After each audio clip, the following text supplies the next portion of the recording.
사도행전 2장 42절에서 47절까지 말씀, 신약 190면에 있습니다. 찾으셨으면 한 절씩 교독하시겠습니다. 그들이 사도의 가르침을 받아 서로 교제하고 떡을 떼며 오로지 기도하기를 힘쓰니라.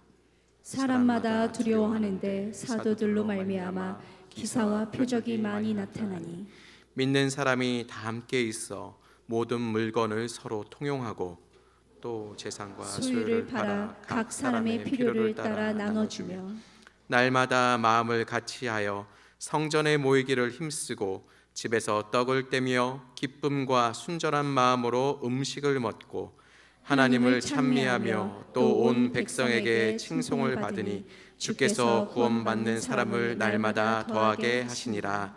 아멘.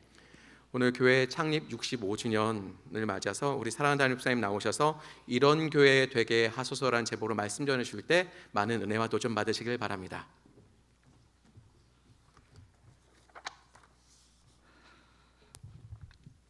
어느 일요일 아침입니다. 어머니와 아들이 무언가 일로 실강기를 벌이고 있습니다.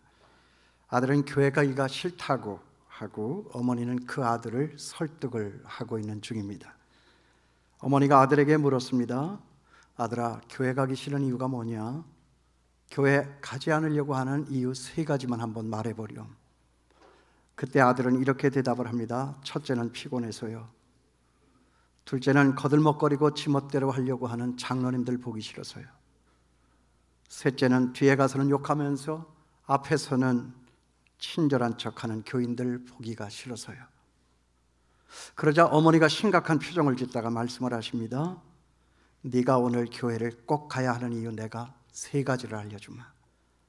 첫째는 주일은 꼭 지켜야 하는 것이다. 둘째는 교회는 사람을 보고 다니는 것이 아니다. 하나님을 보고 가는 것이다. 그리고 셋째는 너는 담임 목사니까 꼭 가야 하는 것이다.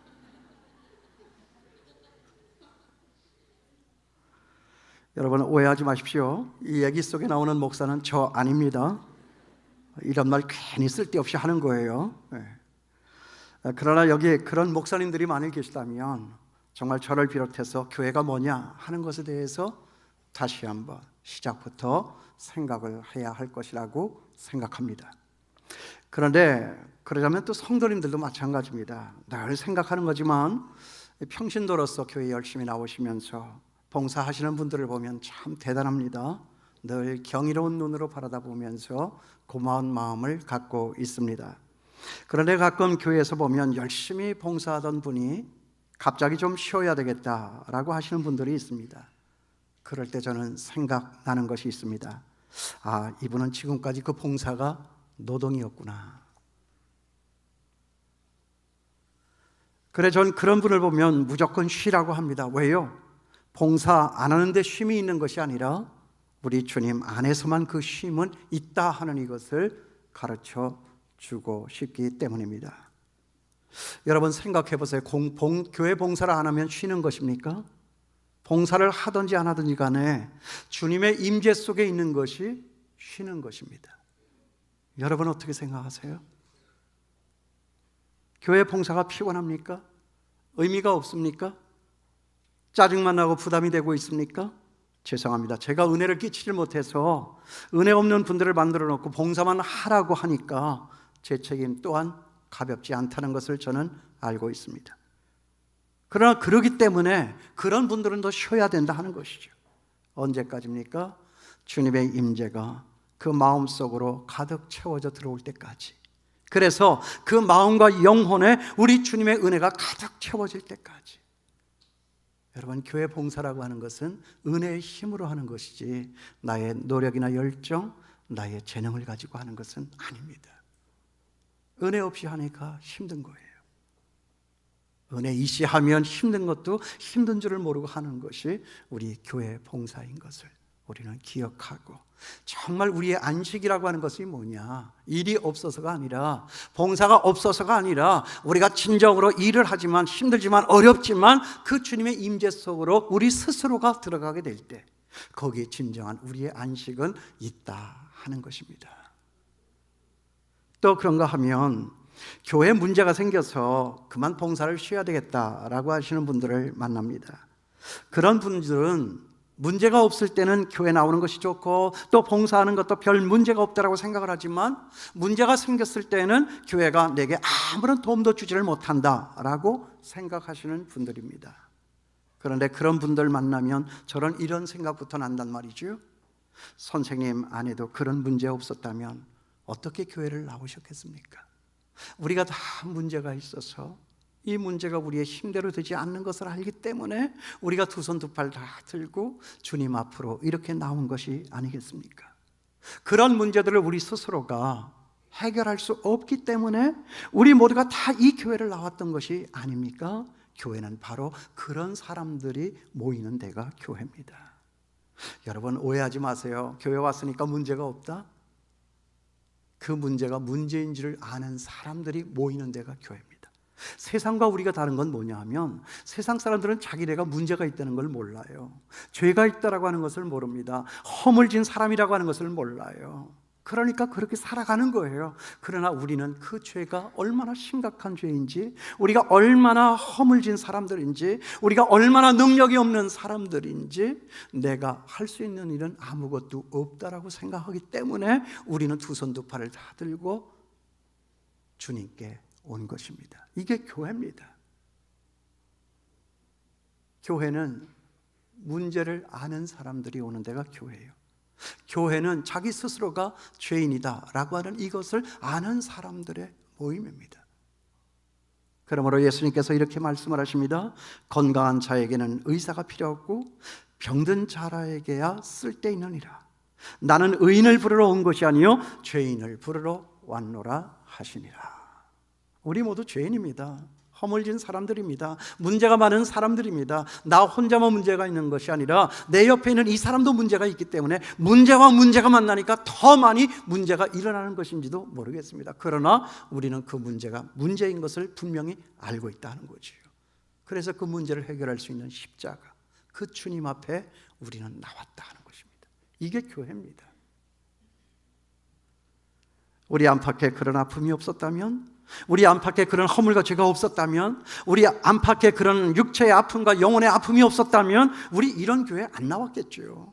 왜 나왔겠습니까? 성한 사람들이 모든 것에 만족하고 모든 것에 부족함이 없는 사람들이 무엇 때문에 이 교회를 나오겠느냐 하는 거죠. 그런 것들을 해결을 받고 그런 것들을 해결할 수 있는 사람이 되기 위해서 오늘 우리는 여기에 있다 하는 것입니다. 그러므로 여러분, 우리 교회 창립 65주년을 맞는 이 주간에 정말 교회가 무엇인가 하는 이것에 대해서 다시 생각하여 나아갈 수 있는 저와 여러분 될 수 있게 되기를 바랍니다.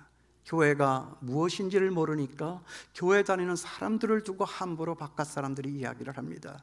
물론 우리의 허물이 그들 눈에 비춰지고 그들의 귀에 들려지니까 우리가 변명할 수 없을 정도로 돌팔매질을 당하는 것은 마땅한 것이겠지만, 그러나 교회가 그렇게 허물진 것만 있는 건 아니지 않습니까? 제가 목사라서 그렇습니까? 100가지 중에 한두 가지는 욕먹을 일이 있어도 100가지 중에 98가지는 정말 그러기 때문에 교회이고, 그런 교회가 필요한 세상이 아니겠느냐 하는 거죠.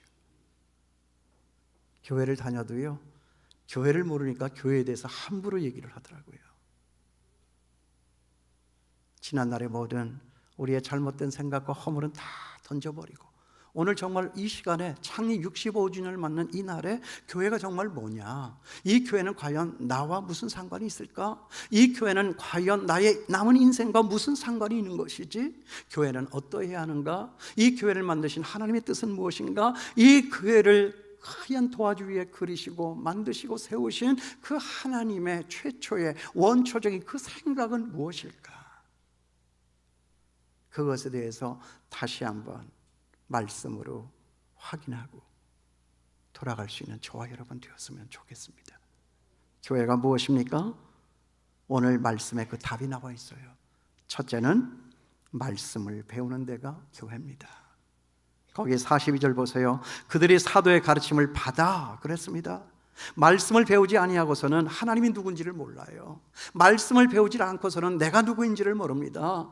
하나님의 말씀이 아니고서는 우리가 만나는 이 세상이 어떤 세상인지를 모릅니다. 어떻게 해서 생겨진 세상이며 어디를 향하여 가고 있는 세상이며 이 세상의 저 끝에는 무엇이 있는가 하는 것을 우리는 하나님의 말씀이 아니면 알 수가 없는 것입니다. 태초에 하나님이 천지를 창조하시니라. 하나님이 만든 세상이에요. 내가 만물을 새롭게 하노라. 우리 세상의 마지막이에요. 이 세상의 처음과 끝이, 그리고 그 속에 담겨진 내 인생 전체가 오늘 이 하나님의 말씀 속에 있다라고 하는 것을 여러분 아십니까? 이것이 우리의 인생 설계도예요. 이 설계도를 알지 못하고 이 방향을 알지 못하니까 사람들이 그냥 무조건 빨리 가면 되는 것인 줄 알고, 여러분, 인생은 속도가 아니라 방향입니다. 방향이에요. 인생은요, 업적이 아니에요. 보람입니다.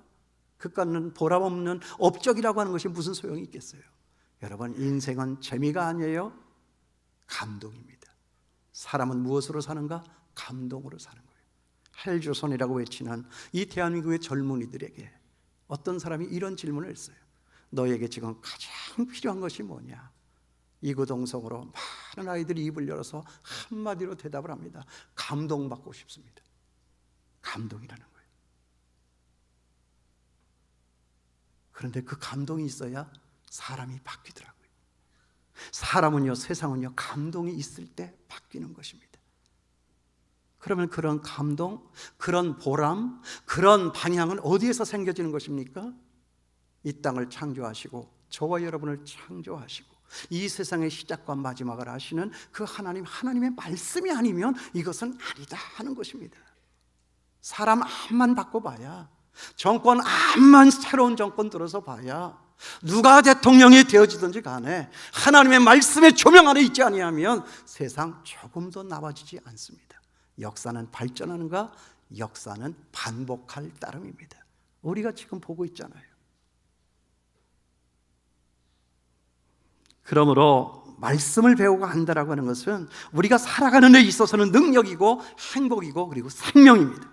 그러니까 여기 초대교회 성도들은 교회 나와서 처음 했던 일이 뭐냐? 하나님의 말씀을 받는 일이었어요. 하나님의 말씀을 상고하고 배우는 일이었습니다.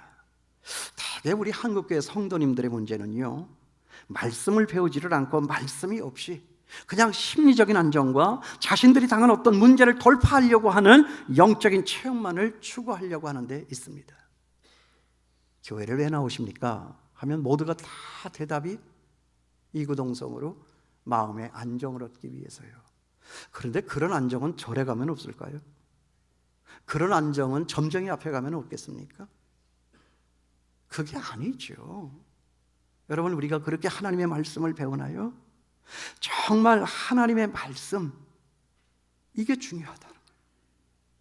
이것이 우리 인생 계획서니까, 이것이 우리 인생 설계도니까, 그 설계를 따라서 우리가 우리 인생을 잘 시공을 해나갈 때 정말 견고하고 튼튼하고 아름답고 정말 세상에 감동을 줄 수 있는 그런 교회요, 그런 성도의 모습이 될 수 있는 것이니까. 그러니까 말씀이 없는 사람들은요, 흥분은 있지만 뿌리가 없는 거예요. 감정은 있지만 말씀이 없는 거예요. 봉사는 있지만 열매가 없다 하는 것입니다. 기대는 많으나 기여하는 바는 없습니다. 그게 무슨 교회겠습니까? 우리 서로에게도 필요 없는 존재가 되어버리고 마는 것이죠. 그러니까 중요한 것은 뭐예요? 말씀이에요. 하나님의 말씀에 기초한 신앙, 그 말씀에 힘을 얻고 능력을 얻는 신앙, 그게 바로 나도 살고 남도 살리는 올바른 신앙이다 하는 것입니다. 말씀이 있고 이런 올바른 신앙이 작동하는 우리 장충교회가 될 수 있게 되기를 주님의 이름으로 축원합니다. 우리 교회가 말씀 있는 교회인지는 모르겠어요. 그러나 말씀이 무엇인가에 대하여서 정말 골몰하여 밤잠 안 자고 자다가도 벌떡 일어나 하나님의 말씀을 붙들고 묵상하는 목사가 이 교회에 있다라고 하는 사실로 여러분들의 마음에 조금의 위안이 있게 되길 바랍니다. 말씀이에요, 말씀. 그리고 또 하나 우리가 놓치지 말아야 할 아주 중요한 것 하나가 있습니다. 그게 뭐냐 하면, 말씀을 배우는데 이 사람들은 지금 누구한테서 배웠습니까? 사도들한테서 배웠습니다. 이게 아주 굉장히 중요한 거예요. 여러분, 말씀 배우는 것이 중요합니다. 그러나 그보다 더 중요한 것은 뭐냐? 그 말씀을 누구한테 배웠느냐 하는 이것이 중요합니다. 왜 그렇습니까? 요즘 이단들이 너무 많잖아요. 사이비 교주들이 너무나도 많습니다. 대한민국이 휘청거리고 어렵고 힘들고 세상이 어지러우니까 이 이단들이, 이 사이비 교주들이 얼마나 극성스럽게 횡을 치는지 모르겠습니다. 여러분, 이단들과 그 사이비 교주들의 나쁜 것이 뭔지 아세요? 여러분 아십니까? 이거 아셔야 됩니다. 사이비 교주들, 그 이단이 왜 나쁜가? 한마디로 말하면 이것입니다. 그들은 절대 나를 위해서가 아닙니다. 자기들을 위해서입니다. 그들은 절대 우리 성도들을 위하지 않습니다. 자기만을 위하라고 합니다. 그들은 절대로 예수 그리스도를 위해서가 아니라 자기들 집단만을 위해서입니다. 그렇기 때문에 말씀을 어디에서 어떻게 누구한테 배우느냐라고 하는 이것은 대단히 중요한 문제다 하는 것입니다. 우리 교회가 정말 말씀이 있는 좋은 교회인지는 모르겠지만 노력하겠습니다. 정말 예수님 오시는 그날까지 정말 이 진리를 사수하고 끝까지 하나님의 말씀에 견고히 서서 그 하나님의 말씀이 시행되어서 온전한 하나님의 나라가, 어두운 세상이지만 하나님의 나라가 어디 있을까? 사람들의 그 목마른 심정에 찾는 그곳이 바로 이 하나님의 교회, 장출교회가 될 수 있게 되기를 바랍니다. 대한민국 전체의 모든 교회 가운데 정말 다른 것 말고 말씀이 흥하고 그 말씀을 건전하게 선포할 수 있는 주의 종들이 살아있는 그런 교회가 될 수 있게 되기를 주님의 이름으로 축원합니다. 출발은 말씀입니다. 그 다음에 두 번째로, 교회는 어떤 데가 교회인가? 교제가 있는 데가 교회예요. 거기 42절 말씀 보세요. 그들이 사도의 가르침을 받아, 그 다음에 둘째로 뭐라고 그랬습니까? 서로 교제하며 떡을 떼며, 이렇게 되어 있어요. 말씀이라고 하는 것은 하나님과 우리 사이를 관계 세워주는 말씀입니다. 그런데 이 교제는 우리 인간과 인간과의 관계를 세워주는 일입니다. 여러분, 세상의 사람들이 교제를 한다고 하면 어떻게 합니까? 그냥 나가서 밥 먹고 술 먹고 재밌는 데 찾아갑니다. 이게 세상 사람들의 교제의 방법입니다. 그런데 우리 교회 안의 사람들의 이 교제는 어떤 면에서 다르느냐? 이 교회 안의 교제도 사람과 사람들이 만나지만 그 사람과 사람들이 만나는 그 속에 누가 있느냐? 성령 하나님께서 계신다 하는 것입니다. 이게 교회의 교제예요. 너와 나 사이에 하나님이 계시는 거예요. 두세 사람이 모여있는 그곳에 나도 너희와 함께 있느니라. 당신과 나 사이에 하나님이 있다는 거예요. 이게 교회에서 말하는 교제예요. 그러므로 우리 역사를 보아서 알지만은 뭐 사람들이 모여서 교제하고 만들어가는 세상은 그냥 그저 그렇고 그렇습니다. 그렇기 때문에 우리가 교회에 와서 먼저 해야 할 일은 뭐냐? 성령 하나님이 계시는 이런 교제권 속에 우리는 들어가야 한다 하는 것입니다. 성도가 그런 교제권 속에 있지 아니하면 여러분 외롭습니다. 불안합니다. 위험합니다. 잘하지를 못합니다. 혼자 있으면, 울타리가 없으면 사탄의 밥이 되고 마는 거예요. 이단의 밥이 되고 마는 것입니다. 때로 우리가 같이 있다가 보면 서로가 서로에 대해서 상처도 주고 상처도 받는 일이 있습니다. 그렇지만 우리는 그 상처를 통해서 상처난 우리의 쓰리니 가슴들이 결국에 가서는 뭐를 찾습니까? 말씀을 찾습니다. 십자가 밑에 엎드러집니다. 그 말씀과 십자가 밑에 엎드려서 내 상처가 만져지고 그 사람의 상처가 만져지고, 그래서 우리의 이 속살은 더욱 단단해지고 우리 교회는 더 튼튼하고 아름다운 교회로 완성되어 가는 것입니다. 상처 없이 자라는 건 없어요. 애들을 우리가 키우면서 알지만 애들이 밖에 나가서 상처를 받아요. 그게 상처받을 일이 아닌데 얘는 지금 아픈 거예요. 이걸 어떻게 우리가 말로 설명해서 가르쳐 줄 수가 없는 거예요. 그건 당해야 되는 거예요. 지나놓고 봐야 되는 거예요. 지난 2부 예배 마치고 크로아티아, 거기가 그렇게 좋다고 그러더라고요. 거기에 3년 동안 가서 일을 보고 주재원으로 돌아오신 분이 아들이 이제 사춘기를 맞았나 봐요. 그러니까 이게 중요한 때에 외국 갔다가 또 조금 그 나라 언어를 익히게 되니까 또 이제 한국에 돌아왔으니 이거 어떻게 하면 좋습니까? 이게 모든 게 다 이게 힘든 거예요. 그리고 한국의 교회들이 교회가 아니라 학교들이 좀 싸납잖아요. 그러니까 애가 이게 힘든 거예요. 애 힘들어하는 그 모습을 보며 이제 또 사춘기가 됐잖아요. 어른들이 그렇게 얘기하잖아요. 사춘기 아이가 들어서 있는 그 집을 보고 뭐라고 얘기해요? 그냥 미친 게 하나가 있다고 생각을 해라 그러잖아요. 그러니까 날 보더니 그냥 우는 거예요. 얼마나 안타깝든지. 근데 내가 도와줄 수 있는 것은 없어요. 상처는 받아야 하는 거예요. 그래야 단단해지는 거예요. 그래서 오늘 우리가 여기 있는 것 아닙니까? 상처 없이 된 사람이 있을까요? 언젠가는 받는 게 상처잖아요. 교인들도 마찬가지예요. 무슨 여기에 뭐 천군 천사들만 모여 있습니까? 가진 악당들도 다 모여 있다고요. 단지 이 죄가 너무나도 흉해서 이것 갖고는 안 되겠으니까 주님 앞에 용서받고 주님 앞에 고침받고 주님 앞에 변화를 받아서 사람답게 살고자 하는 사람들이 모인 데가 교회잖아요. 아직 그 공사 중, 그 과정 속에 있잖아요. 그러니까 너무나도 거칠고 모관한 데가 있어서 서로가 만나면 그렇게 다투고 찌르고 상처나고 아픈 데가 생겨지는 거예요. 이게 당연한 거예요. 그러면서 우리는 잘하는 거예요. 그 아픔을 말씀으로 또 녹이고 십자가 밑에 무릎을 꿇려 해결받고, 그러면서 우리의 믿음 조금 나아지고 어제보다 오늘 조금 더 나아지고 오늘보다 내일이 더 나아지고, 그래서 멋진 하나님의 걸작품으로 만들어지는 것이 우리 교회 아닙니까?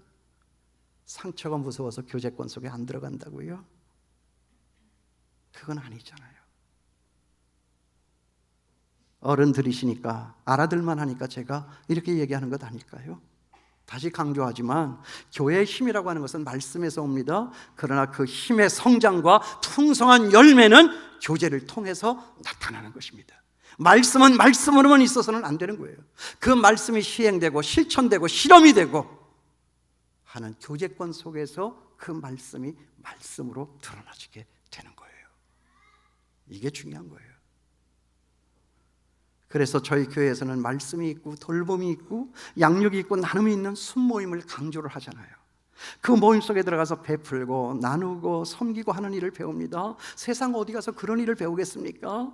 그걸 배워서 세상 풍파가 아무리 엄습해봐도 흔들림이 없이 요동침이 없이 견고한 하나님의 진을 이루어서 우리 모두가 승리의 삶을 살아갈 수가 있는 것이다. 말씀이 있고 교제가 살아있는 교회.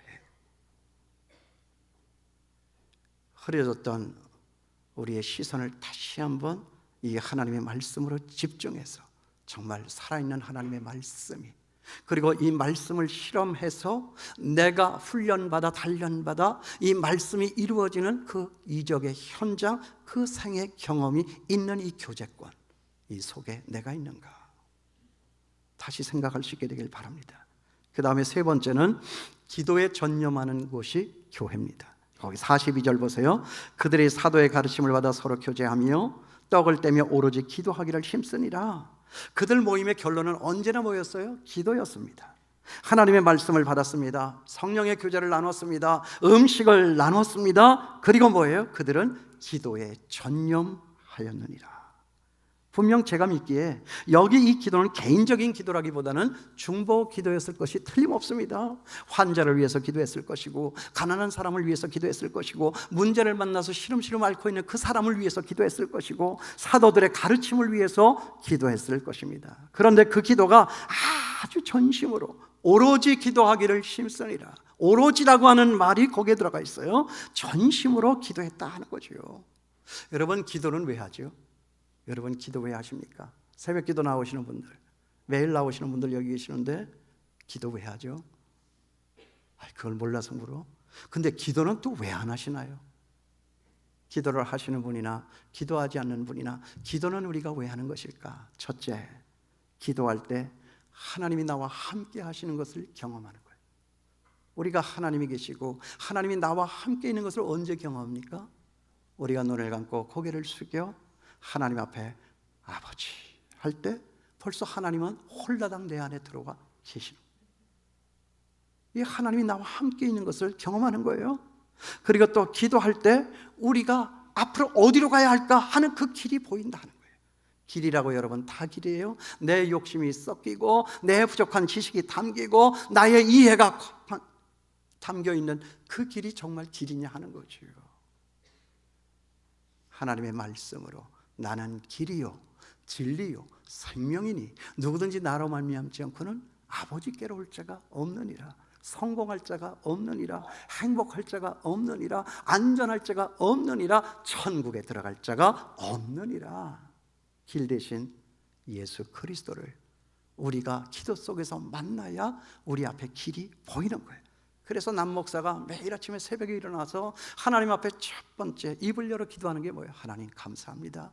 새날 주시고 오늘도 살 수 있는 은혜 주시니 감사합니다.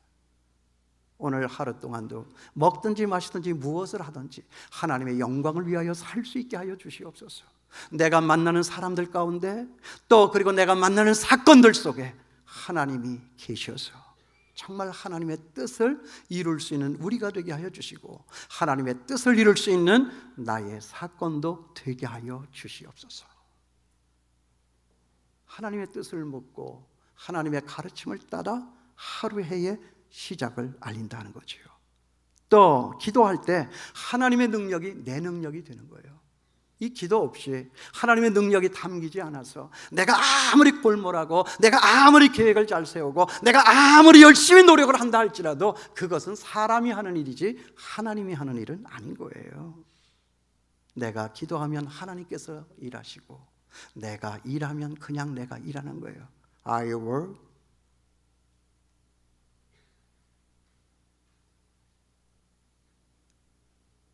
오래간만에 영어 하려고 그랬더니 그게 또 생각이 안 나네.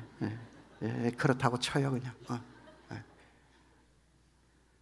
여러분, 내가 기도하면 하나님의 능력이 내 안에 담겨요.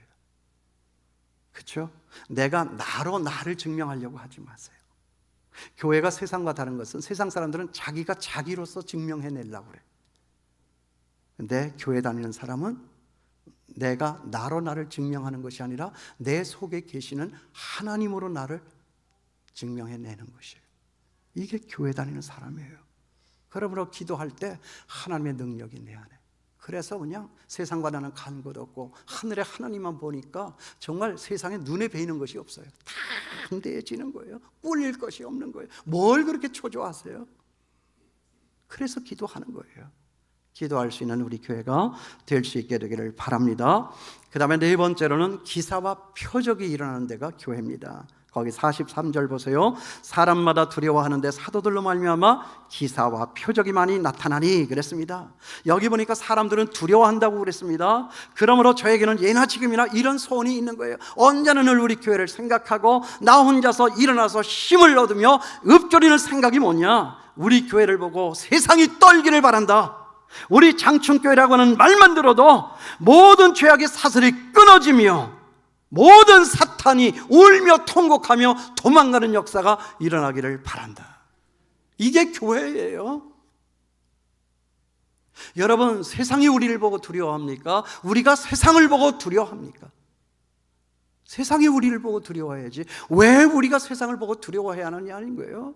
세상이 우리를 보고 두려워할 수 있는 이유는 자기네들에게 없는 것이 우리에게 있는 거예요. 그게 뭐예요? 기적과 표적과 이적이라고 하는 거예요. 여러분, 이 기적이 항상 일어나는 데가 교회입니다. 이걸 보여야. 여러분, 세상과 우리 교회가 똑같으면 세상 사람들이 뭐 때문에 우리를 두려워하겠어요? 교회와 세상이 똑같다 그러면 세상 사람들이 뭐 때문에 우리가 있는 이 교회를 오겠습니까? 교회에는 세상에 없는 것들이 있어야 한다 하는 거죠. 아니, 사실 이 교회 안에는 세상에 없는 것들이 있는 거예요. 세상은 싸우지만 교회는 사랑하잖아요. 세상은 의심하지만 교회는 믿음을 가지고 있잖아요. 세상은 자기 것만을 챙겨 살지만 교회는 남의 부족을 채워주며 사는 데가 교회잖아요. 여러분, 이거 기적 아닙니까? 나는 이게 진정한 21세기의 기적이라고 생각합니다.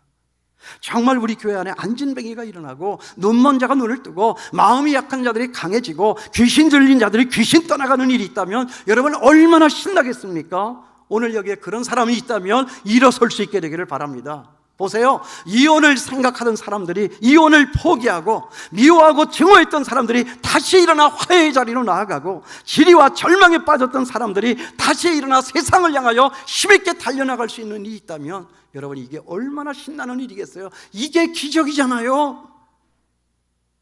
이게 기적 아닙니까? 나는 이게 기적이라고 생각합니다.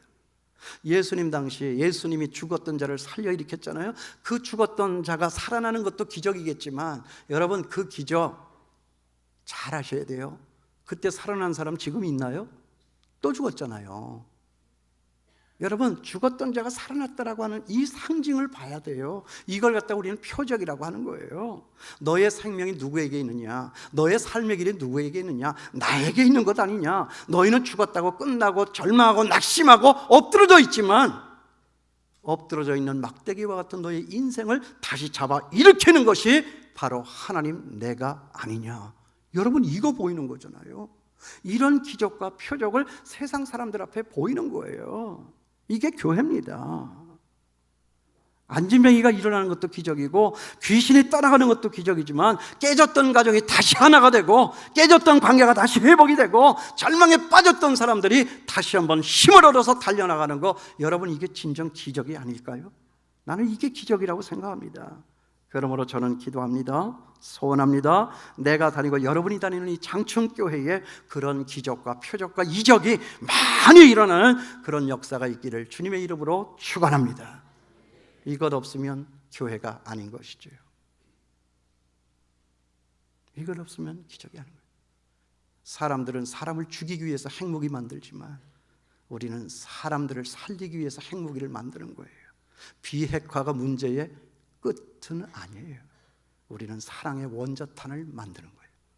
이 사랑의 원자탄을 폭발시켜서 모든 사람들을 다 전염시켜서 사랑이 없는 곳에 사랑을 심고 소망이 없는 곳에 소망을 뿌리고, 항상 안 된다, 못한다, 나는 망했다, 저놈 죽여라, 밤낮 이 소리밖에 할 줄 모르는 세상에 나아가서 하나님은 사랑이시라, 그 사랑의 메시지를 전할 수 있는 것, 전할 수 있는 것이 이게 교회가 아니냐 하는 거지요.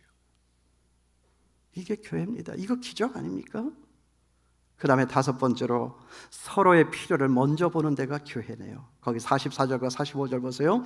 믿는 사람들이 다 함께 있어 모든 물건을 서로 통용하고 또 재산과 소유를 팔아서 각 사람의 필요를 따라 나눠주며, 이게 엄청난 사건이 지금 시작되고 있는 거예요. 이게 교회입니다. 교회 안에 성령이 임하고 은혜 받기 시작하니까 지금까지와는 전혀 다른 세상이 시작되고 있는 거예요. 여러분, 그게 무엇입니까? 물건을 서로가 통용했다 하는 것입니다. 여러분, 굉장하지 않아요? 세상에 돈보다 더 힘이 있고 존경받는 것이 어디 있어요? 돈은 힘이 있어요. 그런 의미에서 저나 여러분, 우리들 모두는 돈의 노예가 되어 살아가고 있는지도 모릅니다. 그러나 성령이 임하면 어떻게 됩니까? 교회 안에 성령의 불길이 일어나면 어떻게 됩니까? 그 소유를 최고의 것으로 알고 살았던 사람들이 그 소유를 포기한다 하는 것입니다. 왜요? 내게 중요하다고 생각하는 것은 그보다 더 중요한 것이 나타날 때 아무런 가치가 없어져 버리는 거예요. 세상 사람들은 눈에 보이는 것밖에 못 봐. 그게 최고인 줄 알아. 그것 없으면 죽겠다고 하고 그것 없으면 살 의미도 없다고 하고 자살하는 일까지도 생겨. 그러나 우리에게는 하나님의 영광이 있어요. 하늘나라의 영광이 있어요. 그 하늘나라 영광에 사무쳐서 살아가는 사람들은 이 땅에 돈이 아무리 귀하다고 할지라도 하나님보다는 못한 거예요. 그런 것 때문에 우리는 우리의 목숨을 걸지 않습니다. 구질구질하게 예수 믿는 사람들이 돈 때문에 그거 얼마 따지면서 세상 사람과 싸운다라고 하는 것은 이건 넌센스입니다. 너 다 가져. 양보할 수 있고 손해볼 수 있고, 제가 이 교회를 질 때 그랬다고 그랬죠. 그 사장님 만나가지고 30억 더 내놓으라고 할 때 손해볼 각오 되어 있다. 세상에 손해보면서 기업하는 사람이 어디 있냐. 그러나 오해하지 마라. 세상에는 손해보면서도 살아가는 사람들이 있다. 그게 교회다. 우리 지금 손해볼 각오하고 이 자리에 나왔으니까 마지막谈판하는 자리에서 제가 사장한테 그런 거예요. 적당히 좀 해라. 그래가지고 30억을 갖다가 12억으로 깎아가지고 왔잖아요. 그러면 나한테 좀 커미션도 줘야 되는데 내가 지금 또 돈 생각하는 거예요. 이게 우리가 순간에 사로잡히는 거예요. 이 돈 때문에. 여러분, 우리는 돈의 노예가 되어서는 안 돼요. 우리 하나님의 가장 강력한 라이벌이 뭐예요? 돈입니다. 그래서 돈과 재물을 겸하여 섬기지 못하느니라. 예수님이 분명히 이 돈을 이 시대에 우리 앞에 라이벌로 느끼고 계셨던 것 같아요. 사람들이 하나님이냐 돈이냐 하면 돈 따라가. 그러니까 세상 사람들이 다 돌아버린 거예요. 지금 돈 하다가 돌아버렸다는 거죠. 아유, 이 아재 개그를 어떻게 하면 좋아? 여러분, 성령의 감동을 받으면 우리가 눈을 떠요. 내게 대해서 눈을 뜨고 세상에 대해서 눈을 뜨고 하나님에게 대해서 눈을 떠서 하나님의 나라가 나한테 막 몰려와. 그때부터는 세상에 있는 것들은 그 가치가 이건 아무것도 아닌 거야. 던질 수 있는 사람, 헌신할 수 있는 사람, 이것을 내려놓고 이것 가지고 다른 사람을 살릴 수 있는 사람은 뭐냐? 그 가치를 아는 사람이에요. 이 가치 비교를 할 수 있는 사람들이에요. 이게 예수 믿는 사람들이에요. 이게 되지 않으면 교회가 천박스러워지는 거예요. 교회가 돈 얘기하는 데입니까? 교회는 예수 얘기하는 데예요. 사랑을 이야기하는 데예요. 어느 날 누가 내게 돈을 줬다. 그 돈을 가지고 있다. 이 돈을 어떻게 쓸까 하고 궁리를 하고 있는데 어떤 사람 나타났어. 그 사람 얘기 들어보니까 그 사람은 정말 너무 힘들고 어려워. 그러니까 그 돈을 꺼내. 내가 이거 누가 줘서 내가 어디에 쓰려고 잠깐 생각하고는 있었으나 당신 얘기 듣고 보니까 이 돈은 나보다 당신한테 더 필요하네. 이러면서 주는 거예요. 주는 거예요. 이걸 어떻게 받느냐고. 받아. 그리고 살아나. 그리고 잘해. 그리고 돈 많이 벌어. 그러면 나한테 그때 2배로 갚어. 맛있는 거 사줘. 여러분, 이거 말할 수 있는 데가 교회입니다. 이게 세상을 능가하고 세상을 이겨내고 있는, 세상과 싸워서 이길 수 있는 그 경쟁력 있는 것이 뭐냐? 하늘 영광에 사무쳐서 세상에 있는 것에 창념하지 아니하고 그 모든 것들을 내밀어서 사람들의 마음을 사고 그 사람을 살려낼 수 있는 이것이 교회가 가진 힘이다 하는 것입니다. 나의 필요만을 보던 것을 상대방에게 있는 필요를 먼저 볼 줄 아는 것, 이것이 바로 교회다 하는 것입니다. 여러분, 우리 교회를 통하여 하나님이 만들어 가시는 새로운 사회, 새로운 나라 꼭 만들기를 바랍니다. 그래서 이것을 갖다가 제가 한마디로 어떻게 요약을 했느냐? 더 좋은 세상, 더 좋은 교회, 더 좋은 세상. 이거 그래서 제가 만들어낸 구호예요. 정말 이 교회 모습대로라고 하면 우리가 만나서 하는 이 나라가 무슨 문제가 있겠어요? 그렇잖아요. 이런 교회가 더 좋은 세상을 만들어가는 거예요. 우리가 모자라서 지금 한때는 세상 앞에 오해를 사고 돌팔매질을 당하고 있다 할지라도 여러분 절대로 기죽지 마시고 정말 오늘 이 말씀 주셨으니까 이 말씀대로 다시 한번 새 출발하면 되는 거예요. 저도 그래서 신학교 들어갈 때 세상에 의미가 없더라고. 아무리 재미가 나고 이가 나고 그래도 이게 다 쓸데없는 것 같이 느껴지죠. 제 마음에는 그랬더라고요. 여러분들이 하시는 일이 다 쓸데없는 일이라고 하는 건 아니에요. 저는 그랬다 그거예요. 그래서 정말 하나님이 좋아, 말씀이 좋아 신학교에 들어간 거예요. 정말 세상과 나는 관계도 없고 하늘에 하나님만 보니까. 근데 요새는 자꾸만 여러분들이 보이고 집사람이 보이고 세상이 또 눈에 보이고 점점 타락해지는 것 같아서 이거 오늘 저한테 하시는 말씀이에요. 저도 다시 시작할 때니까 여러분들도 다시 시작할 수 있는 귀한 은혜가 되기를 바랍니다. 우리 교회를 보고 정말 이것만 되면 많은 사람들이 놀랄 거예요. 많은 사람들이 부러워할 거예요. 그래서 많은 사람들이 우리가 있는 이곳으로 달려오게 될 것입니다. 정말 우리 교회가 이런 교회가 되었으면 좋겠습니다. 주여 이런 교회 되게 하소서. 우리 찬양할까요?